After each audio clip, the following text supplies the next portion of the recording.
But I do agree. It's you. You the problem. You know what I'm saying? Like, I'm going to give you that peace of mind. But the beautiful thing about realizing it's me, I'm the problem, gives you the power to say, it's me, I'm the solution. Because if someone else is the problem, you need them to be the solution, or you've got to blindly work towards it. So there is no better place to be in your life than to realize that you are the problem, that you are the enemy, and you are the bitch holding you back, because you also know all of the ways to sway yourself back into your corner. So yeah, I agree. And I be feeling so bad because I smile at y'all when y'all say the most like heartbreaking shit, but I be like, yeah. Because I can see the way out. What is it about giving people multiple chances to be coached on how to love you that feels impossible for you? Correct me if I'm wrong. I think the word you're looking for is discernment. Right? To have discernment of who's for me and who isn't. And just like we talked about in the beginning, our brains hear and see certain words. And I have a different emotional connection to a word than you do. You know, I was literally on the phone with my daughter on the way here, right? Because I want to be her first cheerleader, and I am one of her little friends. Fuck that. Like, what's up? Tell her all the time, girl, there's only 20 years between me and you. Me and my best friend are 24 years apart. I'm like, girl, we closer in age than me and my bestie. So what's up? But she just got some new glasses, y'all. And I wasn't even going to point out that her glasses look like my glasses. You know what I'm saying? Because I'm going to let her be her own individual. But she's got glasses and she's got braces, but she still looks super fucking cool. I like the nerdy look. It's for me, but she a vibe. Right? Y'all see, like, I love this girl. She's a fucking vibe. And so I'm on FaceTime with her and I'm like, how is it? Like, explain to me, homie. How is it that you've got braces and these thick ass glasses and you're still a vibe? And then she starts throwing darts at me. She's like you're not a nerd. Like you don't, saying those sort of things. And I'm like, whoa, I thought we was complimenting each other. She's like, oh, I thought you were being backhanded. And I was like, oh, okay. And y'all, we've been working on our communication. So I was like, I have a very passion-filled voice.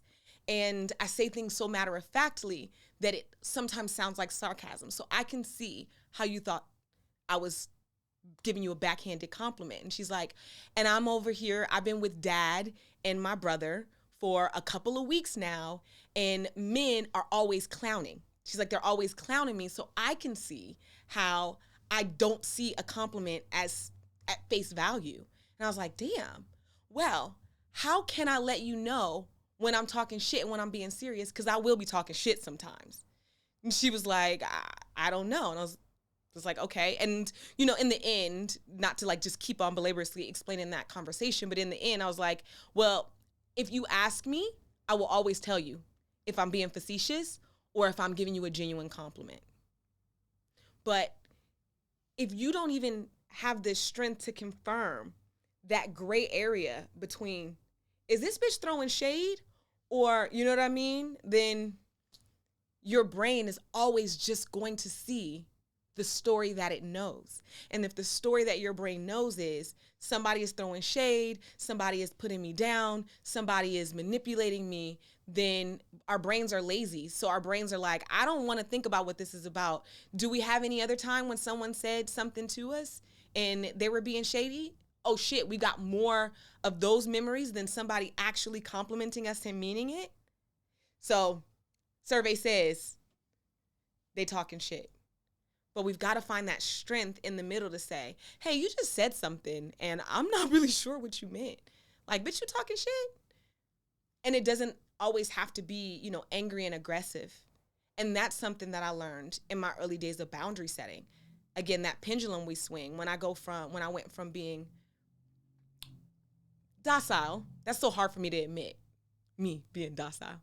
When I went from like docile and just like letting shit slide all the way to being like, nah, every time someone disrespected me, my brain was like, again, this feels like the final straw. So instead of saying, hey, I don't like that, it was like, fuck you, bitch, don't talk to me like that. Because then you become a raccoon in a corner fighting for your life.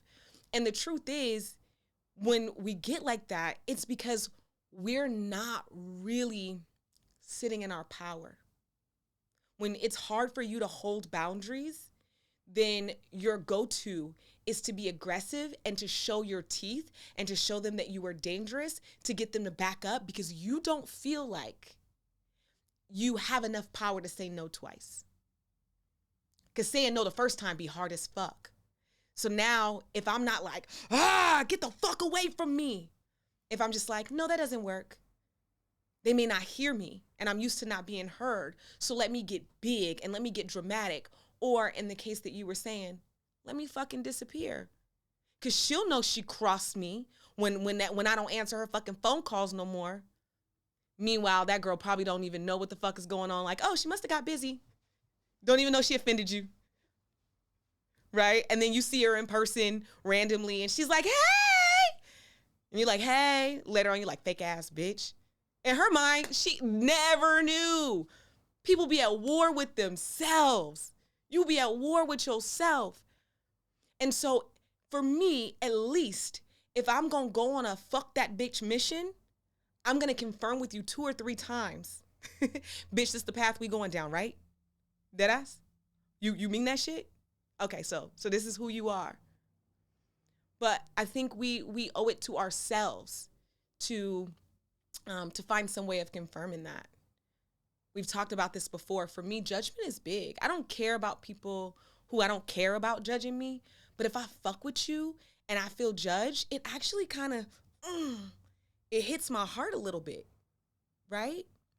And so for that, I've had to find language to the people who I want to continue relationship with around asking them if they're judging me or if I'm projecting my self-judgment onto them. And so for me, it's a quick like, bitch, I heard a little judgment in that. Are you judging me? Right? It ain't even aggressive. And if they're like, actually, I am, like, for real, then I'm like, okay, noted. And we finish this interaction, and it's going to be the last. And so for me, and this isn't step one, because step one is mourning the similar relationships that you are continuously looking for in other people so that can be done and you can have that fresh slate. But then it's also knowing your wants and needs and knowing your boundaries and communicating that. And I think what I'm really trying to get at is communicating our boundaries does not have to be an aggressive or hostile way. It can be said, in a loving way. And especially while we're working on figuring out our delivery, one of the ways it's really helpful for me is saying, hey, when this happened, this is the story my brain told me. And if you don't feel like you can be vulnerable enough to express that, then that's a sign right there too, that either you have more healing to do or you don't trust that person. Or lessen the impact of bad experiences. Because what you know is what you know, and unless we give you a fucking phlebotomy, lobotomy, you gonna always remember them. And so instead of trying to push out of our mind our bad experiences, we say, how can I take those bad experiences and make them lessons so that I neutralize the negative emotion attached to them and use what I've learned to create more positive experiences. So at the end of my day, at the end of my life, I have more positive experiences and lessons versus bad memories. Something that was coming to mind when you were speaking was that this urge to remind you that everybody ain't you. And when we usually hear that, we hear it from kind of like a haughty, almost petty place of everybody ain't as good as you. Everybody ain't a good friend. Not everybody is a giver. But I think it also, in the full spectrum of that statement, is to remember compassion and communication, because not everybody is you. There's all of this argument about sugar grits are fucking savory grits. And you're over here I don't know if you're sugar or savory. I'm sugar. Y'all can log out right now, okay? But you're I'm a sugar grits person. And if you like savory grits, I'm going to, I can't fuck with you because why would you move like that? You know, and so we start to think that if someone has differences than us, then they are the enemy. And I don't think that it's that. I think when we have people who have differences than us, it doesn't always mean that we will be perfectly swayed over to their side of things. Sometimes those differences make you more keenly aware of who you are and give you more reasons to be that. Something that I've talked about to y'all before, and I talked to, our producer, the person who's producing this. I love his girlfriend, and I love his girlfriend's best friend, right? And I've been on their podcast before, Good Moms, and on the second or third time, we started the episode with me being like, you bitches are so unorganized, you drive me crazy. Like, them hoes make me anxious. So a lot of times people be like, well, don't be friends with them. But because I know who I am so keenly, I love that they are that way. And I was just explaining to, her partner, what they show me is you can go with the flow and still sometimes end up at the bottom of the stream where you intended. And so it teaches me when I feel safe to let go of the reins. And I like witnessing my friends who are more flowy, more it'll happen, more I'll get to it when I get to it. Because in some ways, it helps me breathe and know that my purpose is my purpose and I'm going to get where I'm going. And if shit backfires for them, which it doesn't, I haven't seen that, but maybe once or twice. And if that does happen, it reminds me like, yep, see, my anxiety, not the anxiety. And so I'm gonna need my steps laid out. I'm gonna need my steps ordered. And so I really appreciate the contrast that friendship brings to me, because it helps my brain continuously remember who I am and why I'm here. I think that can be tricky when we are not fully assured of who we are, because we're so afraid that we'll get swept up with the tide if we don't know that we're really good at swimming upstream. So because I figured out my North Star, I know my wants and needs, and my goal is to get you there too. I'm okay with being in most rooms to a certain extent, because I know that I'll still walk out wholly, fully intact and largely unscathed. So because of that, I could do shit for the plot.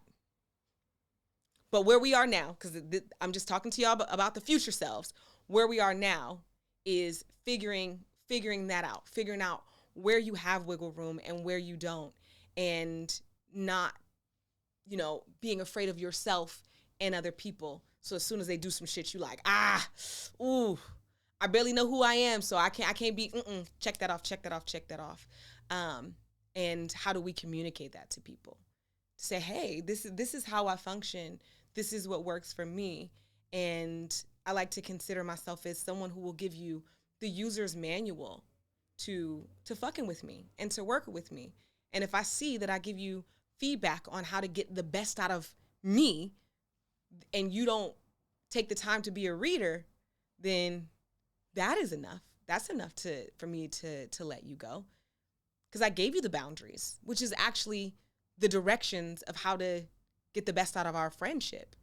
And if you don't want to read that, then it's exhausting to teach people, quote unquote, how to be me, and respect those differences and all of those sort of things. But I think you're on that path to getting more clear about what you want and being more vocal about it, and speaking up about the boundaries and the inner workings and the inner world that you're having, to give people an opportunity to confirm that that's how they feel about you and that's who they are, or say, oh no, like you heard it differently. And, I saw that in even the thread, and I was like, oh, I probably done pissed her off when we talked about, what's the boundary of yours? And he was like, my boundary is being ignored. And I was like, baby girl, I love you. Being ignored is not a boundary. Right? Boundaries don't include controlling other people's behavior. It's regulating yourself and when to open those gates and close them. But the fact that you are becoming vulnerable enough to express that so that you can get new data and new information is monumental growth. So also, congratulations.